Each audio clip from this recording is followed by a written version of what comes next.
सभी को हर हर महादेव। आप देख रहे हैं नांदेश्वर महादेव मंदिर से सीधा दृश्य, जहां आज मेला का पूरा आयोजन होना है। पूरी तैयारी यहां पर हो चुकी है। आप देखें कि मेलार्थी यहां पर दुकानदार जो है उन्होंने अपनी दुकानें सेट कर दी है और कुछ ही देर में यहां पर घेर नृत्य वगैरह सारे कार्यक्रम आयोजित होंगे। उसका भी हम सभी लुत्फ उठाएंगे, आनंद उठाएंगे। अभी आप देख रहे हैं इन रमणीक पहाड़ियों के बीच में उदयपुर से 22 से 23 किलोमीटर दूर उदयपुर की इन सुनहरी वादियों में जहाँ पर प्रकृति का अद्भुत नज़ारा है, वहीं महादेव यहाँ विराजे हुए हैं और इस महादेव का जल अनवरत चलता रहता है। नीचे हम आपको दिखाएंगे किस प्रकार से महादेव जी का ये जल सैकड़ों सालों से यहाँ पर चल रहा है। ये वो स्थान है जहाँ स्वयं नारद मुनि ने यहाँ आकर तपस्या की थी और वो यहीं कई समय तक तपस्या किए और भगवान महादेव जी की जो है उन्होंने स्थापना भी की है। कुल मिलाकर हम देखें कि ये भारत की ये भूमि,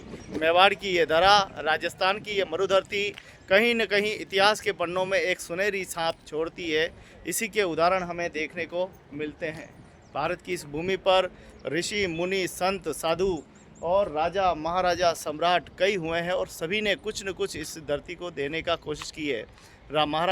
महाराजा विक्रमादित्य को नहीं भूलना चाहिए, जिन्होंने सबसे पहले नागा साधुओं की सेना बनाई थी और हुनों को किस प्रकार से भारत की धरती से खदेड़ दिया। ऐसे महान प्रतापी के देश में हम रहते हैं, ऐसे महान व्यक्ति। और ये धरती तो है मेवाड़ की, जहाँ वीर शिरोमणि महाराणा प्रताप जैसे महावीर यहाँ जन्मे, जिन्होंने प्राण जाए पर वचन न जाए ऐसे शब्दों का चयन किया। अतिथि देवो भव का किया, अतिथियों का संस्कार भी करना जानते हैं और दुश्मनों को मुंह तोड़ जवाब भी देना जानते हैं। शस्त्र और शास्त्र दोनों के ज्ञाता थे। आज हम देखें कि मेवाड़ की ये धरा किसी की अधीन नहीं रही है। मेवाड़ की इस धरती पर अनेकों वीर हुए हैं। हमारे राणा सांगा, जिनके 80 गांव लगने के बाद भी लड़ते रहे। यहाँ पर इतिहास में कहते हैं कि सर कटे पर धड़ लड़ते रहे, ऐसी कई गाथा है।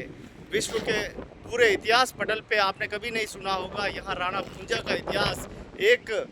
एक कमान से वो 2 तीर निशाना साधते थे। गोरला युद्ध की पद्धति इसी मेवाड़ से जन्मी थी। मुगल की सेना को पता ही नहीं चला कि उनके मुगलों के सैनिक कहाँ चले गए, किस गत में चले गए। पेड़ पे थे, पेड़ से उठा लिए गए। सेना इतनी डर और भय हो गई थी कि 1 लाख की फौज लेकर वापस सेनापति मान सिंह को भागना पड़ा।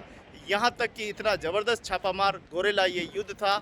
हाकिम का सूरी को भी नहीं भूलना चाहिए, जो एक महान व्यक्तित्व थे, जो हमारे मेवाड़ के आन बान और शान के लिए लड़े।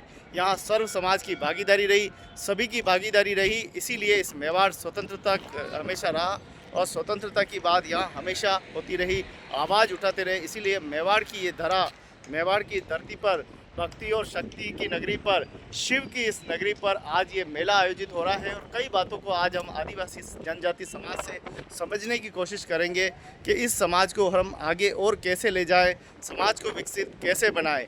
जहां आज हम देखें कि एसटी समाज, गोमेती समाज है, भील समाज है, जिसको बड़ा आरक्षण मिला हुआ है, आज वह चाहे तो क्या नहीं कर सकता। उच्च मुकाम आज विधानसभा में देखो तो बहुत बड़ा कब्जा है और हम लोकसभा में भी देखा तो अच्छा खासा कब्जा है। प्रशासनिक अधिकारियों में देखें तो बहुत बड़ा दबदबा है। कुल मिलाकर आने वाला भविष्य अगर तैयार करना है तो इन आदिवासी भाइयों को जागना होगा और अपने अस्तित्व को प्राप्त करना होगा। सरकारें जिस प्रकार से नए कानूनों का निर्माण कर रही है, ऐसा ना हो कि आदिवासी फिर पिछड़ जाए, पीछे रह जाए।